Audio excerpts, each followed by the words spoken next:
Olá, meus caros amigos nacionalistas.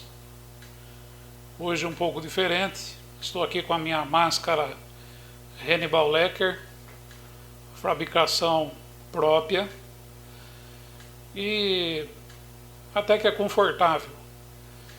E vou dizer a vocês que nós teremos que nos acostumar com esse tipo de adereço, porque em outros países onde acabou acontecendo esse desequilíbrio com relação a vírus e uma série de doenças contagiosas, as máscaras já são usadas de uma maneira mais intensa. Nós podemos citar aí a China, Hong Kong, a Tailândia, Japão, Coreia do Sul. Esses países já utilizam as máscaras já há um tempo considerável, não é? Mas eu não vou fazer esse vídeo aqui o tempo todo com a máscara não, porque eu quero que vocês prestem bem atenção naquilo que eu vou dizer, porque é algo importante e talvez esse adereço acabe tirando de vocês aí a atenção. Então eu vou remover para que nós possamos aí conversar de uma maneira mais direta. E mais uma vez, olá, meus caros amigos nacionalistas. Hoje eu vou começar um pouco diferente aqui a minha exposição, e porque algumas pessoas, sabendo quem eu sou, sabendo de algumas coisas aí que eu tenho conhecimento, vieram me perguntar se nós estamos aí vivendo o tempo do apocalipse, se realmente é o fim do mundo, né? E se daqui para frente as coisas vão piorar ou não.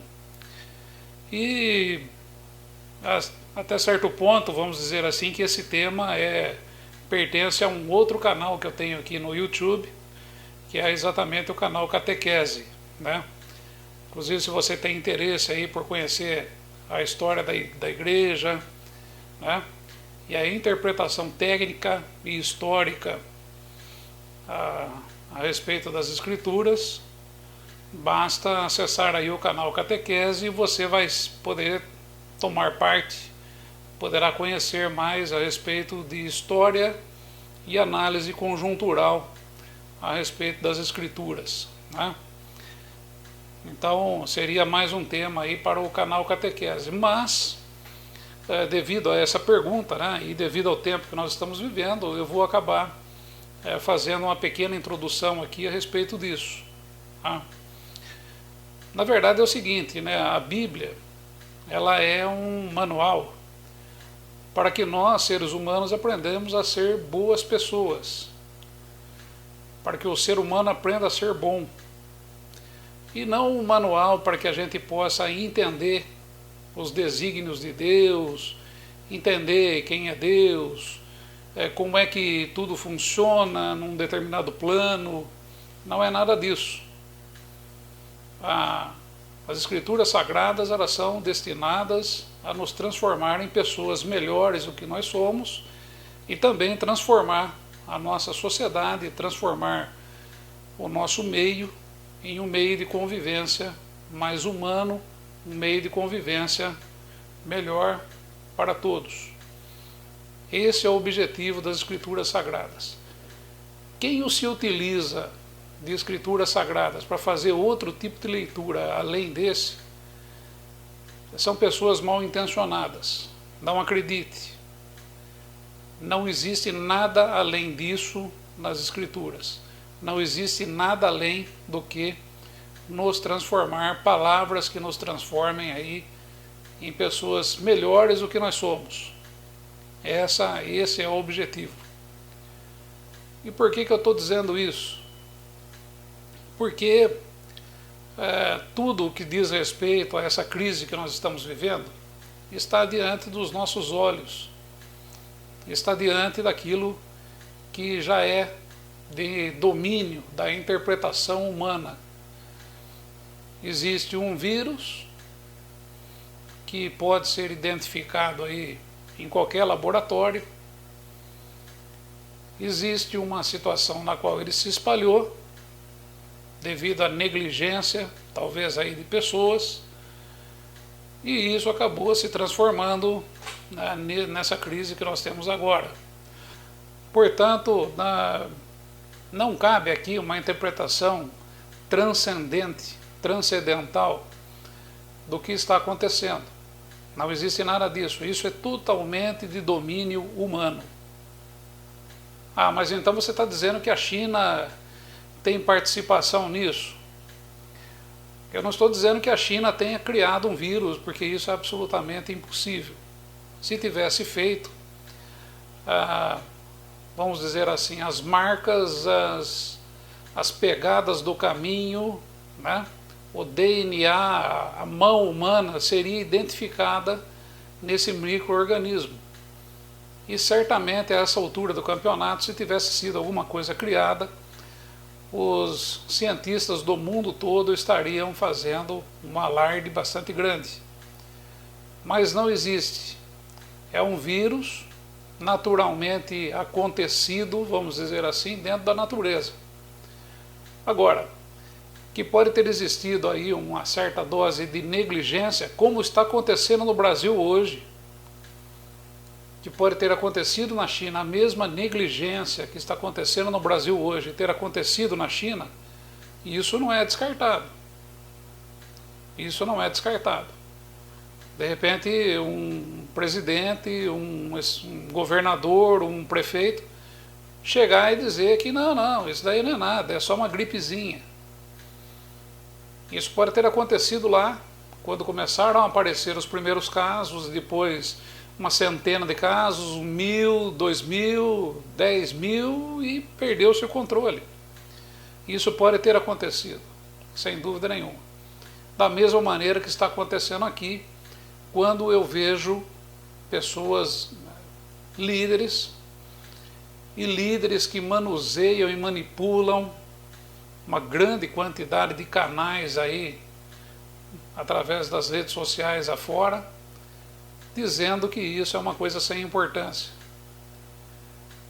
Aquele primeiro momento na China pode ter sido negligência, mas o que acontece no Brasil hoje é criminoso. É uma instância já totalmente diferente.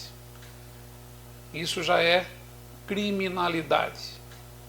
Isso já extrapolou todo o sentido da negligência, porque já é conhecido aquilo que está existindo aí.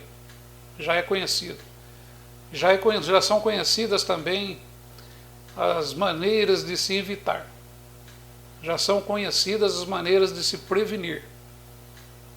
E a partir do momento que você não se previne, a partir do momento que você vê e fala assim, não, disseram que pessoas abaixo de 50 anos não tem tanto problema, e você simplesmente sai e fica circulando por aí para disseminar esse vírus, você passa a ser também copartícipe de um crime.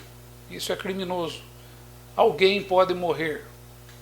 Pode morrer alguém com mais de 50. Então é uma questão ética, é uma questão que está ao alcance de nossas mãos. Tá? Não existe nada aí de transcendental, nem de transcendente, nem de apocalíptico, nada disso. Mas por que eu estou elencando essa questão? Porque muitas vezes nós nos fixamos nesse tipo de coisa e nos esquecemos do principal, da responsabilidade política, a responsabilidade dos políticos com relação ao que está acontecendo. E hoje não seria nem dos políticos brasileiros, mas eu estou falando aqui de uma governança mundial. Todos os governantes do mundo hoje estão com participação direta nesses fatos. E o que estaria acontecendo? Porque eu vejo em vários momentos, pessoas dizendo aí pelas redes sociais, não vamos politizar o momento, porque o momento é de união, porque o momento é disso, o momento é daquilo. Só que não é por aí. É exatamente o contrário disso. Quem diz isso é porque não conhece a política, não conhece o meandro, não conhece como é que isso é estabelecido dentro do campo político. No momento das crises, no momento dos desastres, é que os políticos encontram espaço para se autopromoverem. É exatamente nesse momento, com esse tipo de pandemia que nós estamos vivendo, pan vem de mundo, né, que vem acontecendo no mundo todo, é que essas pessoas querem os holofotes, é que essas pessoas querem aparecer como se estivessem lutando contra algo muito grandioso, e realmente é, mas na verdade não são eles. Eles querem apenas demonstrar o quanto a liderança deles é importante nesse momento tão delicado para um determinado país, um determinado continente, uma determinada sociedade. Esse é o momento, a cerejinha no bolo dos políticos. E ele propicia tudo, desde a promoção, a autopromoção, que nós estamos vendo aí, os borbotões estão até brigando, até exatamente a corrupção. Porque é o momento de salvar a pátria. É o momento de, como estamos vendo agora, né, burocraticamente, salvar a pátria. Inclusive, até hoje, né, o dia de hoje é quinta-feira, o dia 2 de abril, o presidente Jair Bolsonaro ainda não assinou a liberação daqueles R$600. E por quê? Porque ele está esperando a votação de uma emenda para que ele não incorra em crime de responsabilidade. Então, o que acontece? O político está preocupado com aquilo que ele pode perder. Ele não está preocupado nem um pouco com a nação, porque se por acaso acontecer de uma emenda dessa não ser aprovada, ele simplesmente não vai se comprometer, mesmo que morram milhões de pessoas. Percebe? Então isso é uma coisa que nós temos que ter bastante claro, e que os políticos, eles se acreditam. Nesses momentos de crise, eles conseguem se acreditarem de algumas coisas e conseguem praticar algumas coisas movidas pela emoção e pela comoção do povo, e também pela, muitas vezes, a ignorância do povo, por não saberem o que está acontecendo, o que está se passando na realidade. Ou seja, enquanto nós estamos discutindo vírus aqui, estamos discutindo quem é que está no hospital e quem morreu, esse povo aí já está bastante adiantado, tomando medidas burocráticas para poder se cacifarem, para poder obterem vantagem, ou para eles próprios, ou para o sistema. E é sobre as vantagens do sistema que eu quero dizer agora. Que essa pandemia, uma hora ou outra, ela iria acontecer, isso eu acho que já era, ou já é de conhecimento do meio científico já há muito tempo, pela própria observação, por uma série de avisos que são dados. E isso já era sabido, que hora ou outra iria acabar acontecendo, e iria explodir uma pandemia da forma como está acontecendo, e não, logicamente, tomaria o mundo todo. Muito bem. Por outro lado, nós tínhamos uma outra situação bastante grave que vinha se agravando rapidamente nos últimos 10 anos, que é exatamente a deflação mundial. Agora eu estou falando sobre economia. Nós vimos acompanhando aí uma deflação bastante grande, ou seja, não estava havendo liquidez. O que é isso? O dinheiro não está circulando. O dinheiro não está circulando, e isso estava forçando a baixa do preço de produtos. Aqui no Brasil ainda não, porque aqui é uma questão absolutamente diferente. Mas em lugares como na Europa, como nos Estados Unidos, como no Japão, os níveis de taxas de juros já estavam em patamares negativos, porque não havia movimentação econômica.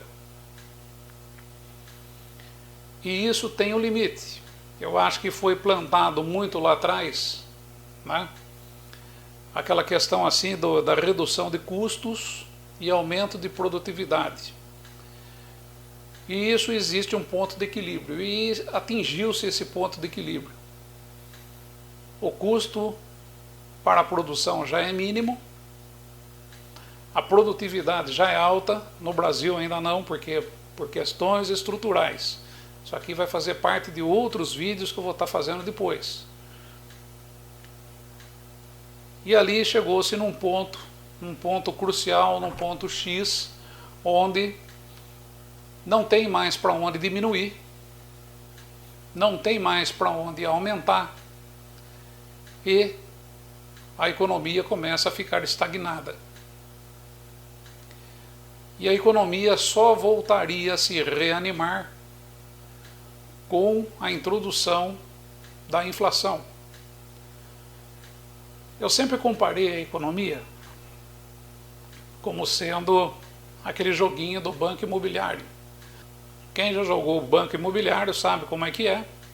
Você monta lá o tabuleiro, tem uma certa quantidade de dinheirinho, você distribui o dinheirinho entre os jogadores, e existe uma série de propriedades, aí você vai jogando, as pessoas vão comprando aquelas propriedades e depois vai cobrando aluguel daqueles que, pela sorte, né, joga-se um dadinho, quem cair ali tem que pagar um aluguel, etc, etc, etc.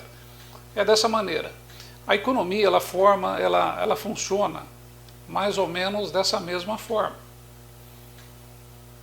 E chegou num ponto, conforme eu falei para vocês, fazendo-se aí uma comparação, todas as propriedades foram vendidas, não tem mais nada o que vender, tudo já foi alugado, não tem mais o que alugar, o dinheiro já se concentrou na mão de um jogador. E esse jogador venceu, acabou o jogo. No banco imobiliário é fácil, você pega, simplesmente redistribui aquilo lá tudo e começa de novo. Já na economia não é assim. Existe, nos últimos anos, aí nós estamos acompanhando, inclusive no mundo todo, uma distanciação, né? Um aumento da diferença de renda, né? Um aumento muito grande, um distanciamento muito grande entre aqueles que muito têm e aqueles que pouco têm. A pobreza tem aumentado no mundo todo. E os mais ricos têm ficado cada vez mais ricos. E agora chegou no momento que quem tem dinheiro, quem tem poder, etc., esses só ganham. E aqueles que estão na faixa da pobreza, eles só perdem. É exatamente isso que está acontecendo. Só que existe um limite de dignidade nas coisas. Existe um limite no custo para a produção das coisas. Não existe limite para a produtividade. E aí nós vamos tendo um achatamento cada vez maior, as classes mais pobres vão ficando cada vez mais pobres e os mais ricos cada vez mais ricos. Como redistribuir isso? Muitas vezes já se falou, você já deve ter ouvido falar, na taxação das grandes fortunas. Não sei até que ponto isso seria eficaz com o tamanho do problema que nós temos. Nos Estados Unidos, por exemplo, o Trump, quando entrou, ele simplesmente diminuiu a carga tributária. Os ricos passaram a pagar menos impostos. E ele imaginava que com isso ele fosse fazer com que a economia voltasse a crescer a níveis extraordinários, etc. Só que isso também não surtiu efeito. Foi preciso ele começar a tirar das mãos da China a produção de determinados produtos e taxar algumas coisas e trazer para dentro dos Estados Unidos a fabricação daquilo para gerar empregos, aí começar a ter um nível de emprego, pelo menos o nível de emprego, né? O percentual de desempregados lá é muito baixo. Só que o percentual, né? O nível de salário é ruim. Em alguns estados dos Estados Unidos se compara ao Brasil. Para vocês verem como é que a coisa se achatou. Os Estados Unidos, que na década de 70, 80, pagavam aí os melhores salários do mundo, hoje já não é bem assim. Já não tem bem essa conotação. Aí acontece que a economia já vinha dando esses sinais. Outro sinal é que os espertos, os espertalhões, os banqueiros, eles nunca compraram tanto ouro como eles compraram nos anos de 2017, 2018, 2019. Porque já estavam prevendo que a economia iria entrar em depressão. E aí, para assegurarem-se em suas posições, eles compraram milhares de toneladas de ouro. E hoje está guardada em cofres de bancos aí pelo mundo afora. Portanto, simplesmente taxar as grandes fortunas não seria uma alternativa interessante. Começamos a ver então uma série de outros atributos e artifícios. Nós vimos uma reforma da Previdência no Brasil, que não aconteceu somente no Brasil, mas em outras partes do mundo também. Vocês não se atentaram a isso? Na França, coletes amarelos, houve um quebra-pau tremendo, ficaram semanas ali brigando e ainda não se resolveu. Na Espanha, países da América Central aqui entraram em convulsão, quase em guerra civil. Na Argentina. Então, veja bem, o sistema estava estagnado. Eu não vou dizer que ele estava quebrado, porque não é quebrado. Ele estava estagnado e chegou-se no ponto em que os mais ricos não estavam mais conseguindo a lucratividade que eles esperavam, apesar de estarem muito ricos. Começou já a não dar mais lucro fazer algumas coisas. Começou já a não ser mais interessante se fabricar algumas coisas foram transferidas para países com mão de obra mais barata, e assim sucessivamente. Ou desapareceram realmente, deixaram de fabricar, deixa para lá. E isso está levando a economia mundial para uma desaceleração generalizada. Os crescimentos econômicos estão cada vez menores, cada vez mais pífios. A própria China, que crescia ao ritmo de 12%, 14%, vinha crescendo a um ritmo de 6%, 7%, isso é muito pouco. E esse achatamento do crescimento estava acontecendo no mundo todo. E daí qual que é a jogada? A jogada é inserir liquidez no mercado. Colocar mais dinheiro na mão dos bancos. Que eu, na minha opinião, eu não faria. Eu não faria. Porque, na verdade, uma reforma hoje que atendesse realmente o povo seria nós acabarmos com a usura, ou seja, a cobrança de juros. Porque nenhuma empresa hoje, no Brasil e no mundo, trabalha com dinheiro próprio. As empresas, elas se financiam em bancos, elas buscam dinheiro nos bancos para poderem produzir. E esse dinheiro, quando você retira ele de um banco, quando você vai devolver, você tem que pagar juros. E logicamente, esses juros que são pagos aos bancos, eles são inseridos naquele produto que você está comprando. O empresário não fica com o prejuízo, ele simplesmente repassa. E existem também outros vícios dentro do sistema capitalista, dentro do sistema financista que nós temos, né? Tem um amigo meu, Rafael Ferreira, que ele já fala em sistema financista e não sistema capitalista. E realmente, se nós fizermos uma análise aprofundada disso, nós vamos chegar a essa conclusão: sistema financista. E o sistema financista estava quebrado. E a oportunidade, né, de se recomeçar o jogo, recomeçar o joguinho do banco imobiliário, em questões aí políticas, questões aí de governança, o momento é agora, com a catástrofe. Porque a catástrofe, ela justifica muita coisa. Ela justifica depois faltar produtos, ela justifica aumento de preço, ela justifica uma série de coisas aí. No Brasil nós vamos ter uma situação um pouco inversa. Porque o Brasil, o governo brasileiro, conforme eu falei no meu último vídeo, ele não tem dinheiro suficiente em dólar para atrair empresas internacionais para cá. Porque essas empresas vêm, fazem seus negócios e depois na hora de levar o lucro não consegue, porque não consegue fazer câmbio. Não existem reservas cambiais suficientes para isso. Então existe sempre uma temeridade dessas empresas multinacionais. E isso complica a situação do brasileiro. Por quê? O Brasil ficou com um pé num barco e um pé no outro. Nós nem somos exportadores e nem somos importadores. E também não estamos gerando empregos aqui dentro do Brasil.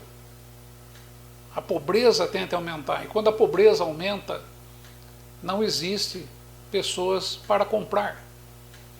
Não existindo pessoas para comprar, lei de oferta e procura.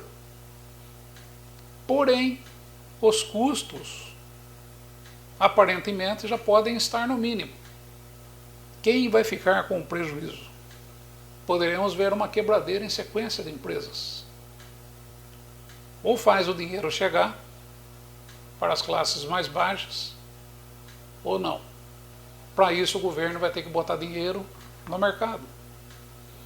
E até fica aqui uma curiosidade. Paulo Guedes agora está falando em 750 bilhões de reais investidos nessa crise. Da onde surgiu esses 750 bilhões de reais? E ainda dizem que no ano de 2020 para 2021 nós vamos ficar aí com um déficit ainda de 300 bilhões. Vou dizer para vocês de onde está saindo. Está saindo do teu bolso e do meu bolso. Por onde? Toda vez que você faz um depósito num banco, o Banco Central recolhe 25% desse dinheiro em espécie. Isso é conhecido como depósito compulsório. Existe uma conta lá do Banco Central e os bancos são obrigados a recolher esses 25% para o Banco Central. E em contrapartida, os bancos podem reemprestar 100% daquele dinheiro que você depositou. Vamos parar e vamos pensar um pouco o que aconteceu. Você depositou R$100 em espécie. R$25 em espécie vão para o Banco Central. E o banco onde você depositou pode reemprestar R$100 que você depositou para uma outra pessoa. Eu não sei se você percebeu, mas excluindo-se o dinheiro que ficou no Banco Central, R$125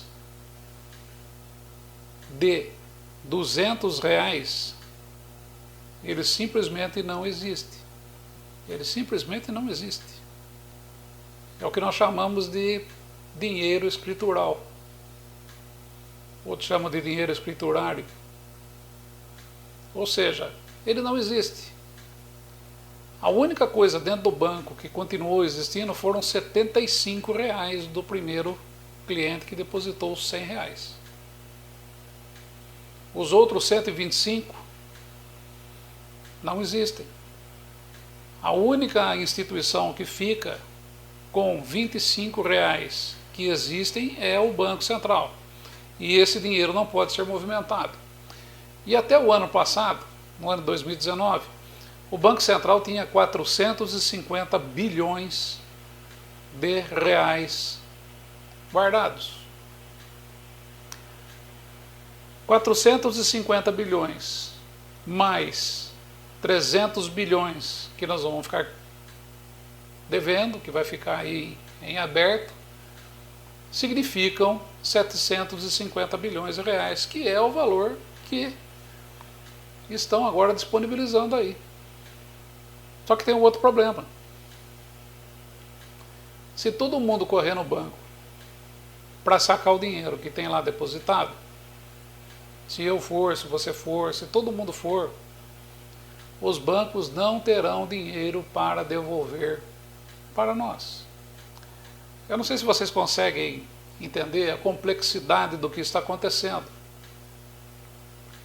Mas isso está acontecendo no mundo todo. Isso está acontecendo no mundo todo. Em todos os países.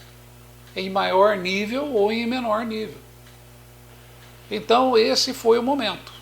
O momento da pandemia. O momento para que o sistema faça o freio de arrumação. O momento para que o sistema comece o joguinho novamente. E tem uma coisa muito mais importante aqui do Brasil, que está passando como cavalo arriado na nossa frente e nós não estamos vendo. Não está sendo comentado. Que apesar do coronavírus, que apesar de todo o falatório, de toda a imprensa estar comentando a respeito de verbas, R$ 600, máscaras, hospitais, uma coisa a imprensa não está comentando, que é a independência do Banco Central, que estará sendo votada nos próximos dias e provavelmente vai ser na calada da noite. O Banco Central brasileiro será tornado independente do Estado, independente do governo. E para que isso? Será que nós não vamos conseguir entender que não existe independência de uma instituição qualquer? Hoje o governo tem controle sobre o Banco Central. Amanhã alguém terá controle sobre o Banco Central. É impossível, existem pessoas ali dentro tomando medidas, tomando atitudes, designando atos. Não tem como dizer que o Banco Central é independente. Ele não é independente. O Banco Central vai estar nas mãos dos especuladores. O Banco Central vai estar na mão do sistema. E é exatamente do Banco Central que está saindo esses 450 bilhões hoje, que é o único dinheiro verdadeiro que está entrando nessa jogada para atender o povo brasileiro. Mas se lá dentro existir alguém tão burocrático como os políticos brasileiros que até o presente momento ainda não assinaram a liberação de R$ 600 para pessoas aí com necessidades, porque estão com medo de uma lei de responsabilidade fiscal, se dentro do banco existir alguém assim na presidência, ele vai ser manipulado por forças absolutamente alheias ao interesse da nação. E isso é absolutamente claro, isso é absolutamente óbvio. O Banco Central está se tornando independente. Está sendo... Olha, nós não devemos mais nenhum tipo de satisfação ao governo do Brasil. Simples assim. Mas como que não deve nenhuma satisfação? Para quê? Por quê? Qual o interesse nisso?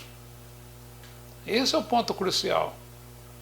Com certeza os bancos centrais aí dos países, comandados pelo Fed dos Estados Unidos, estarão todos interligados e dizendo, olha, faz isso, olha, faz aquilo, a Europa vai fazer assim, o Brasil vai... Não, o Brasil a gente tira fora, o México vai fazer assim e tal.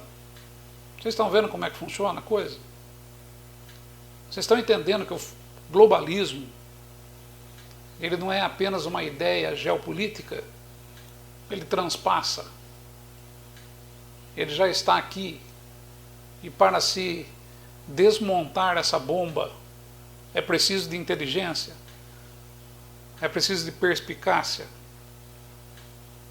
é preciso que nós tenhamos ideias, que nós tenhamos estratégias. E não é simplesmente o blá blá blá filosófico, perna quebrada que esses políticos nossos têm. Não é uma série de outros canaizinhos aí de YouTube e dentro de Facebook, onde os caras ficam berrando contra o globalismo e não sabem nem o que é. Não adianta nada. Isso é importante. O jogo está sendo jogado. Tem gente morrendo de coronavírus, nós estamos trancados em casa e o jogo está sendo jogado. Não estou dizendo aqui que a gente podia estar na rua resolvendo alguma coisa. Não, a gente podia estar na rua morrendo agora. Porque uma coisa não quer dizer nada, não se comunica com a outra. Mas a questão econômica ela é muito importante. E nós vamos ter momentos dificílimos aqui. Como resolver isso? Essa é a questão. Como é que nós vamos fazer? Tem muita gente que está confortavelmente aí, nessa história. Outras pessoas vão morrer de fome. Literalmente. Mas não é porque está fechado o mês, ou a banca do mercado, não. Não é porque a lojinha não pôde abrir. É porque, com mesmo tendo dinheiro na mão, corremos o risco de não conseguir o que comprar. Porque o Brasil se enterrou numa determinada situação e esses políticos estão morrendo de medo, principalmente o senhor Paulo Guedes, que agora anda falando macio, não sei se vocês perceberam. Arrisco até aqui a dizer que vai ser o próximo a pular fora, vai pedir para ir embora. Não porque ele não concorde com o que vai acontecer, ele concorda, mas porque ele está vendo que vai sobrar para o pescoço dele. Ele não vai mais poder andar na rua aqui no país. E a coisa tende a sair de controle. Gente, a coisa é muito complicada. E eu não estou só preocupado com o micro-organismo, não. Me preocupa exatamente. Nós temos um governo incompetente. Nós temos 63 mil políticos inúteis nesse país num momento tão crucial. É isso o que me preocupa. Obrigado, meus caros amigos. Estaremos de volta oportunamente. Até lá.